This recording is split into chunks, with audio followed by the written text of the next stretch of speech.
d'exploitation le plus utilisé au monde, créé par Microsoft. Il a été lancé pour la première fois en 1985 sous le nom de Windows 1.0. À l'origine, il s'agissait simplement d'une interface graphique fonctionnant par-dessus MS-DOS.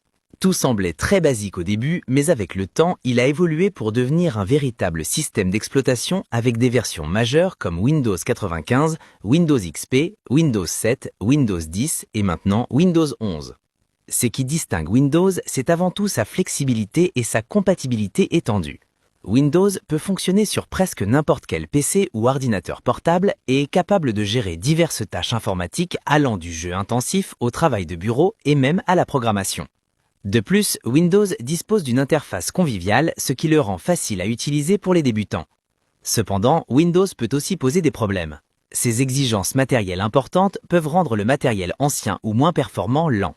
Il est également célèbre pour ses mises à jour fréquentes qui, bien qu'elles visent à améliorer les performances, peuvent souvent paraître intrusives et parfois provoquer une boucle infinie de mises à jour. La sécurité est un autre problème. Étant donné que Windows est le système d'exploitation le plus utilisé, il est aussi la cible principale des virus et des logiciels malveillants. Et bien sûr, il y a l'inoubliable écran bleu de la mort, un problème présent depuis Windows 1.0. Mac OS. Mac OS a été introduit en 2001 par Apple comme système d'exploitation pour les ordinateurs Mac.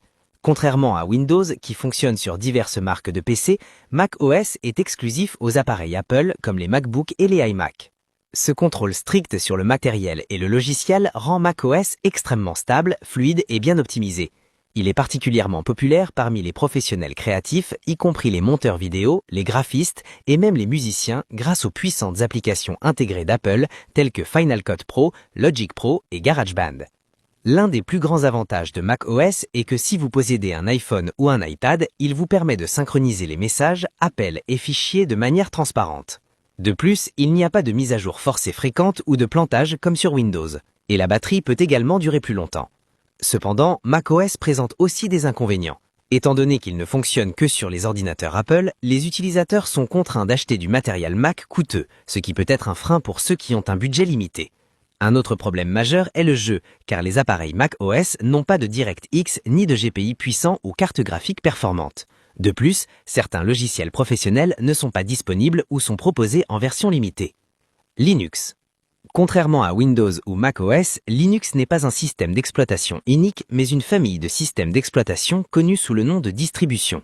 Il a été créé en 1991 par Linus Torvalds, un ingénieur logiciel finlandais qui voulait créer une alternative gratuite et open source aux autres systèmes. Contrairement à Windows qui nécessite des exigences matérielles élevées ou aux appareils macOS coûteux, Linux est léger, sécurisé et ne nécessite pas de matériel coûteux pour qu'il puisse fonctionner sur de nombreux anciens ordinateurs et sur des serveurs haute performance. Étant open source, chacun peut modifier ou créer sa propre version, ce qui explique la diversité des distributions Linux.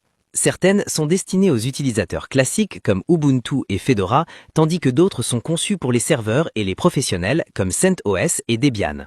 Cette flexibilité rend Linux largement utilisé pour la programmation, la cybersécurité et la gestion de serveurs. En fait, certains sites web et ordinateurs puissants de Google, Facebook ou même les systèmes de la NASA fonctionnent sur des serveurs Linux.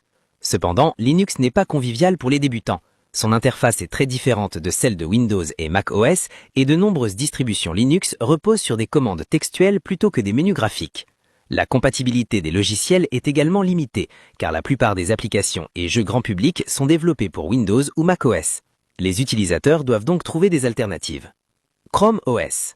Chrome OS a été développé par Google et lancé pour la première fois en 2011 comme un système d'exploitation léger et basé sur le cloud. Contrairement à Windows ou macOS qui nécessitent l'installation directe de logiciels sur un ordinateur, Chrome OS est conçu pour fonctionner principalement via l'Internet, ce qui le rend idéal pour les utilisateurs qui passent la plupart de leur temps à naviguer, streamer et utiliser des applications web. Il est préinstallé sur les Chromebooks, des ordinateurs portables rapides et abordables adaptés aux écoles et au travail de bureau.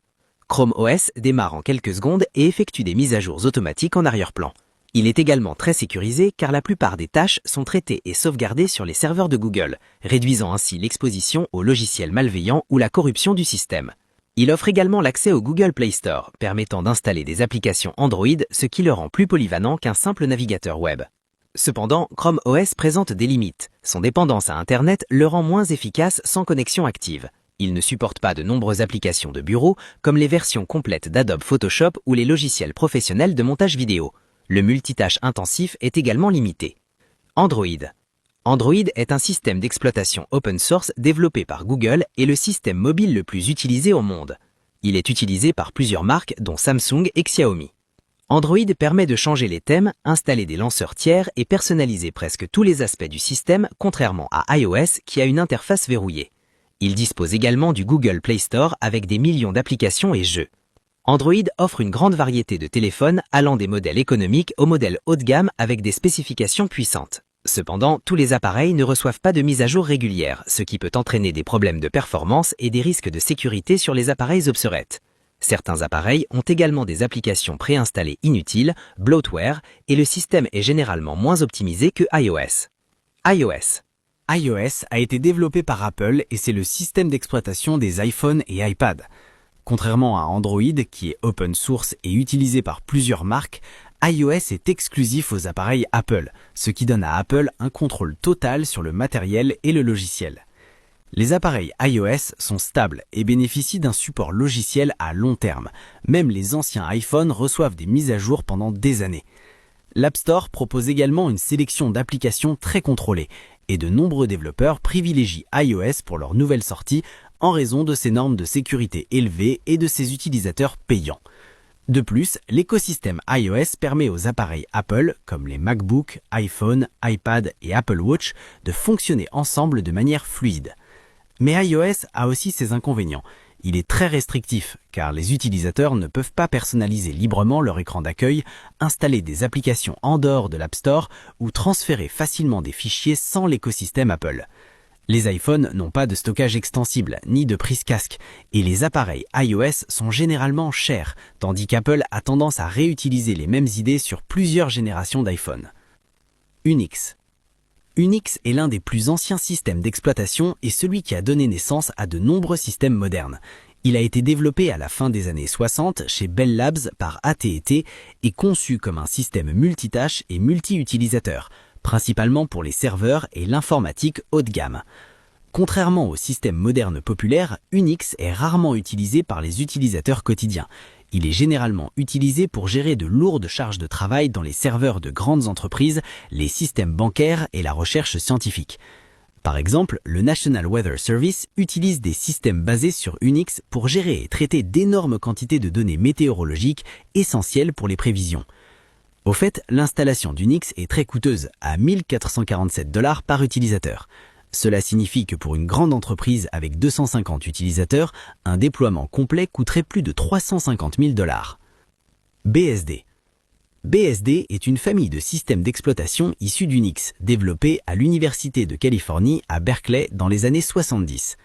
Contrairement aux systèmes commerciaux, BSD est généralement utilisé par des experts en technologie pour les serveurs, les réseaux et les systèmes embarqués, plutôt que pour les ordinateurs de portable ou de bureau grand public. Des exemples de systèmes basés sur BSD incluent la PlayStation 4 et la PlayStation 5, le réseau de distribution de contenu de Netflix, ainsi que des pare-feux comme pfSense et OpenSense. Tout cela grâce à la gestion efficace des ressources de BSD et à sa capacité à gérer de lourdes charges de